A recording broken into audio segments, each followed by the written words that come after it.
Assalamualaikum warahmatullahi wabarakatuh. Kami dari kelompok 4 akan mempresentasikan tentang analisis potensi pajak parkir Mana Kampus atau Mirota Kampus di Jalan C. Simanjuntak, Yogyakarta. Next.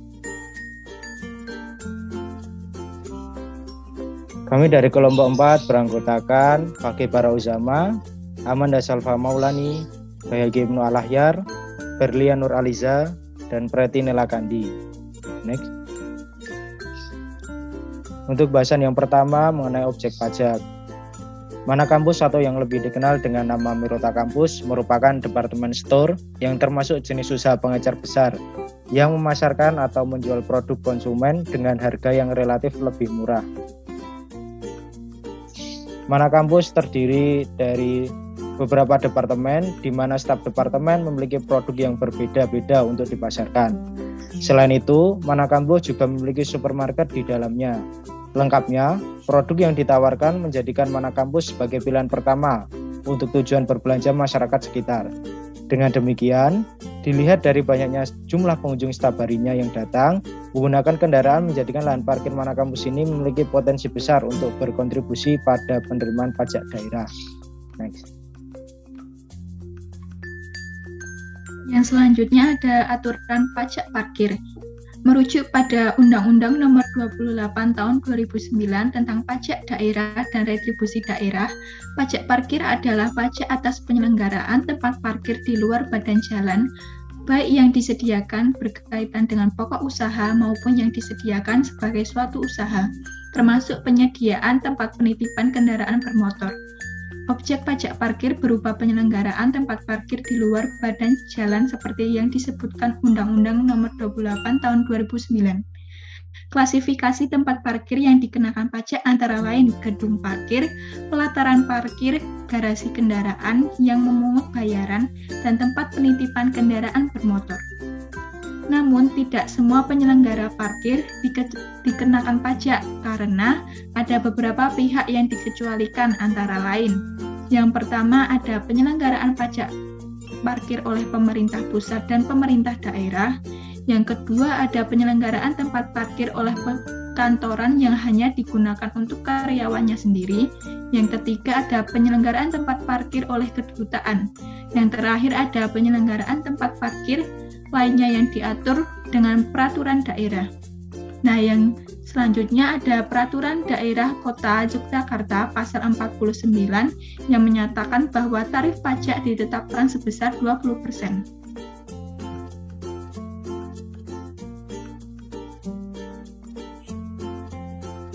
Selanjutnya terdapat perhitungan pajak parkir menurut teori Siahaan.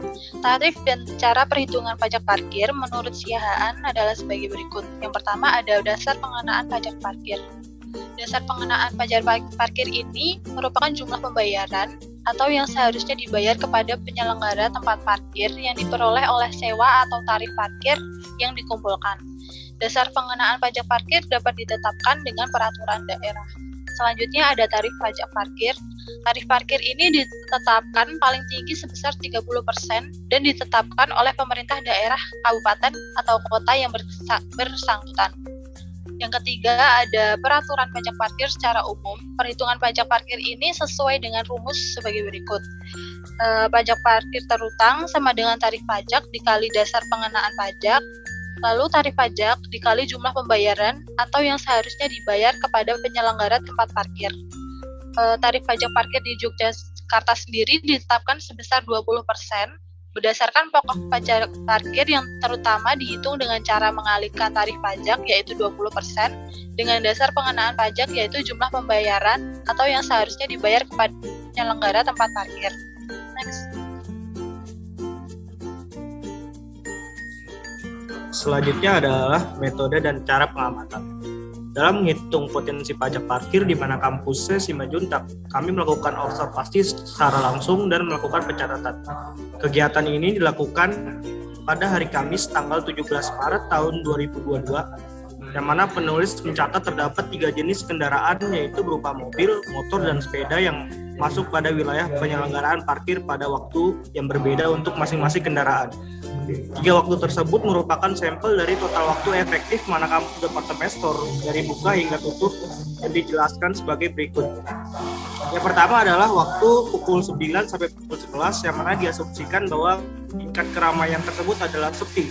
Lalu yang kedua adalah pukul 15 sampai pukul 17 yang mana diasumsikan waktu tersebut merupakan tingkat keramaian yang tinggi.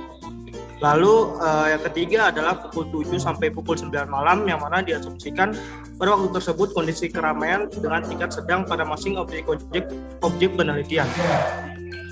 Pemilihan waktu tersebut diharapkan dapat mewakili jumlah jam efektif dari operasional mana kampus, yakni jam 9 pagi sampai jam 9 malam dengan total 12 jam dalam sehari.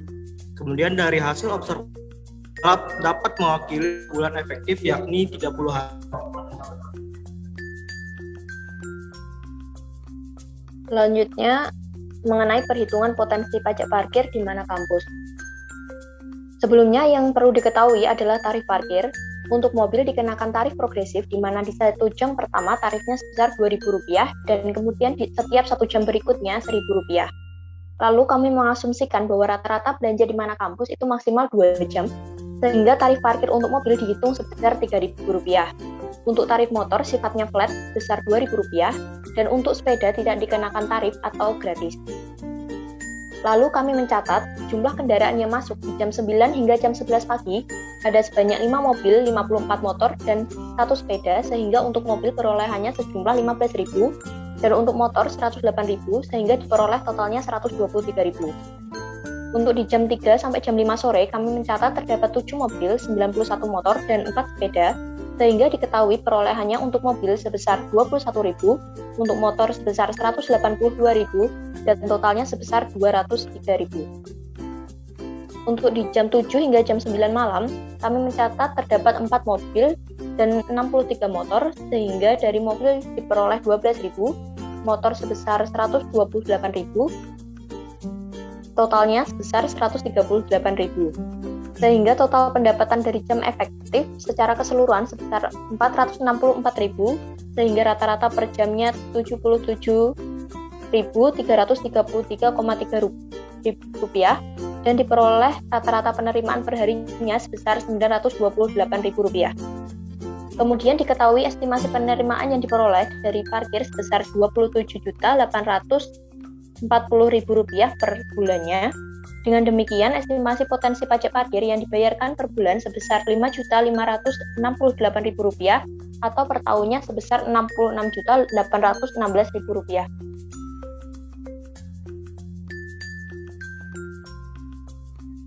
Selanjutnya, yang dapat kami simpulkan dari penelitian kami yaitu tarif pajak parkir yang ditetapkan sebesar 20% berdasarkan pokok pajak parkir yang terutang dihitung dengan cara mengalihkan tarif pajak yaitu 20% dengan dasar pengenaan pajak yaitu jumlah pembayaran atau yang seharusnya dibayar kepada penyelenggara tempat parkir.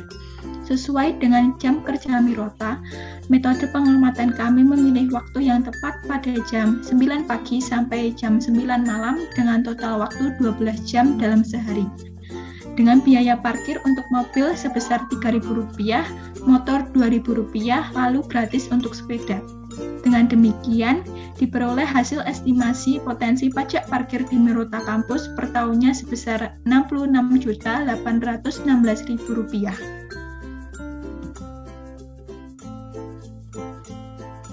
Selanjutnya, yang dapat kami sarankan kepada pihak Mirota agar dapat memperluas lahan parkirnya karena bila dilihat lahan parkir di daerah tersebut masih kurang, serta untuk pintu masuk sepeda motor lebih baik apabila dijadikan satu agar lebih teratur.